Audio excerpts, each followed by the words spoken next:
조갑제 TV 시청자 여러분 안녕하십니까? 2021년 6월 27일 오전 6시 44분입니다. 법무장관 출신인 황교안 전 미래통합당 대표가 페이스북에 우리 역사상 이런 염치 없는 검찰 인사는 없었습니다라는 요지의 글을 올렸습니다. 법무장관 출신이 본 이번 검찰 인사가 어떤 내용인지 제가 흥미를 갖고 읽었고 여기에 대안도 하나 나와 있습니다. 우선 이걸 소개를 해 드리겠습니다. 현 정권의 권력형 비리, 특검밖에 답이 없다. 인사는 만사라고 하는데 우리 역사상 이런 염치 없는 인사는 없었습니다. 문재인 정권의 검찰 인사 결과 중간 간부 686명 중 662명이 교체되었습니다. 원전 수사, 청와대 기획사정수사, 김학의 전 차관 불법 출금 수사 등 현 정권의 비위를 건드린 수사를 진행한 검사들이 대거 좌천되었습니다. 현 정권 비리 수사팀은 필수 보직 기간조차 채우지 못한 채 좌천되었고 친정권 성향의 간부들은 검찰 조직의 요직을 차지했습니다. 현 정권이 그간 힘 기울이던 검찰 흔들기와 수사방해가 절정에 달했습니다. 검찰 직제 개편으로 정권에 대한 수사는 대부분 길목에서 차단할 수 있게 된 것입니다. 이젠 눈치 보지 않고 거악을 행하는 대담함에 할 말을 잃었습니다. 이런 상황 속 후배 검사들에게 부정과 부패를 감시하고 공정하게 수사하라 기대하기조차 미안할 지경입니다. 권력형 비리가 얼마나 심각하고 어디까지 올라가고 퍼졌기에 그렇게 무리를 하는지 두렵기까지 합니다. 점점 더 노골적이고 뻔뻔해지는 권력의 추악한 민낯 앞에서 법치나 공정의 가치를 운운하는 것조차 사치라는 생각이 듭니다. 문재인 정권 4년, 우리는 오늘도 정의를 도둑맞고 있습니다. 이제 나라의 정의를 세우고 정상적인 사법 정의를 복원하기 위해서는 특검밖에 답이 없습니다. 야당이 결연한 의지로 맞서야 합니다. 우리가 평소 짐작하는 걸 이렇게 정리를 했네요. 그런데 그 대책이 특검밖에 답이 없다는 이 말에는 제가 동의할 수가 없습니다. 특검밖에 답이 없는 게 아니라 근원적으로는 내년 대선 압도적 승리밖에 대안이 없다. 이렇게 해야 이게 올바른 대안 아닐까요? 이 황교안 전 법무장관, 전 대통령 권한대행, 전 미래통합당 대표의 이 글에 바로 붙어 있는 댓글이 이 조갑제닷컴에 올렸더니 댓글이 대안을 제시하고 있습니다. 나이든이라고 영어로 NAIDN이라는 필명을 쓰시는 분인데 물장 적노 이건 한자로 썼습니다. 왕성할 때가 있으면 반드시 늙고 시드는 때가 오는 것은 천리다. 하늘의 이치다. 내년 3월 9일이 바로 그 천시다. 아주 멋진 글입니다. 이게 저는 대안이라고 봅니다.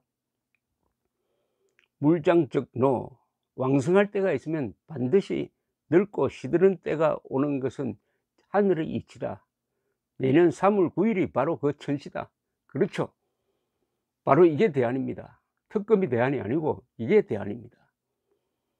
압도적으로 이겨야 된다는 말입니다. 이분이 말하는 게 바로 압도적으로 이겨야 되는 겁니다. 아슬아슬하게 이기면 안 된다는 겁니다. 압도적 승리만이 이런 모든 문제를 한꺼번에 해결할 수 있다는 겁니다. 강가에 배를 붙들어 놓고 빨리 물이 들어와 가지고 저 배를 띄워야 할 텐데 라고 기도하는 것보다는 빨리 홍수가 나든지 뭐라 하든지 해 가지고 비가 많이 쏟아지도록 기도하는 게 낫지 않겠습니까? 홍수가 나도 좋습니다. 홍수 같은 대선 결과, 산사태 같은 대선 결과가 나와야 합니다. 왜 이런 검찰 인사를 하겠습니까? 정권 유지만 위한 게 아니죠. 정권 재창출의 도구로 쓰겠다는 거죠.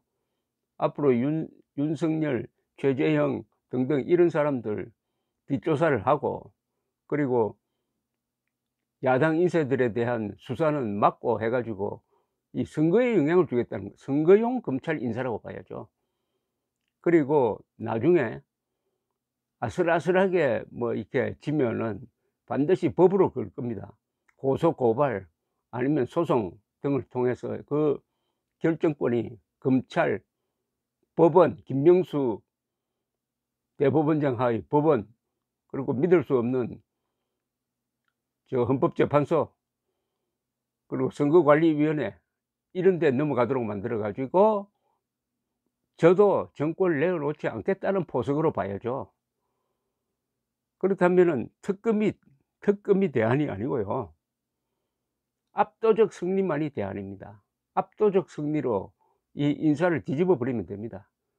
그래서 이번에 물먹은 사람들이 칼자루를 쥐게 만들고 이런 인사한 사람들을 몰아내 버리면 되는 겁니다. 그러면은 분노 투표를 하도록 해야 됩니다. 3월 9일에 우리가 이기려면은 분노 투표를 해야 됩니다.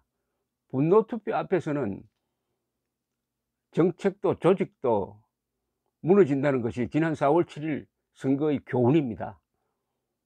분노 투표는 어떤 식으로 나타나느냐? 투표율이 높아져야 합니다. 투표율 2030과 50, 60, 70, 80, 90까지 다 손잡고 그 가운데 있는 요 40대를 압박을 하면서 호남을 제외한 전 지역 또는 일부 호남까지 포함해 가지고 전 국민이 들고 일어나는 그런 구조를 만들려면은 국민들의 분노를 깨워내야 합니다. 국민들의 분노를 깨워내는 메시지가 있어야 합니다.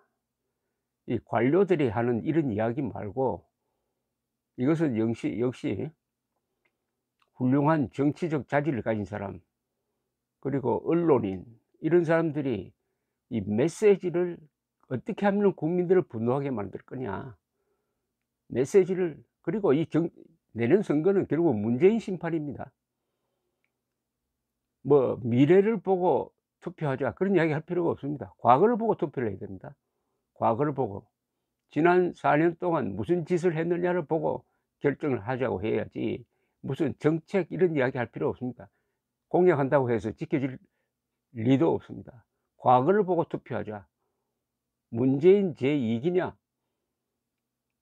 김일성 세력과 대한민국 사이의 대결입니다. 여기에 중립이 있을 수가 없습니다. 김일성이냐 대한민국이냐 이렇게 물어야죠. 어쨌든 이분 황교안 대표의 평범한 글에 붙은 나이 든 분의 비범한 댓글 다시 읽어드리면, 물장적노, 왕성할 때가 있으면 반드시 늙고 시드는 때가 오는 것은 천리다. 내년 3월 9일이 바로 그 천시다. 역사의 쓰레기 대청소 날입니다. 분노 투표합시다. 감사합니다.